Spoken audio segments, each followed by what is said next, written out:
All right, y'all. After a 7-hour commute last night, we finally got the WRX sedan fenders on the wagon. Now, if you ever plan on doing this swap, there's gonna be a couple things that you need to be aware of prior to fucking just committing to it. Because I've done it before in the past, but I had the bumper, so it was a little bit different.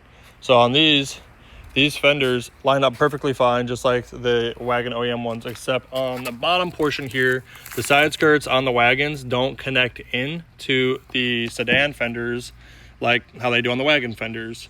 So there's a reason why this isn't flush, is because, well, as you can see right there, there's supposed to be clips that go into the fender. Now, I guess a good way to get around this, if you wanted to, is you could cut this, right? And then you could weld on the the wagon fender portion to this fender, like mold it, and then it would clip in, right, like it should.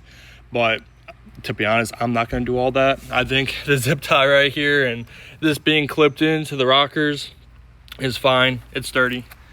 The nice thing about the hardware is all the hardware lines up. And the only other thing is the wagon front bumper is slightly longer on the ass end than the sedan ones. So the clip-in points, this all clips in. It's not the most flush thing ever, but it'll work. But right here on both sides, it sticks out. So what we're gonna have to do is take a Dremel, just make a line and then cut that off, and then it'll be flush with the fenders. So if you want to, avoid buying the sedan front end or, the STI bumper or whatever, this is just the better alternative, because you can make the wagon front end work with a little bit of modification. Now, the guy that I bought these off of, he did have a super clean hood, and he did have the STI front bumper. It was a little bit more battered. Mine's sun faded, but his was like cracked, like all the clear coat was shattered. It looked actually kind of horrible.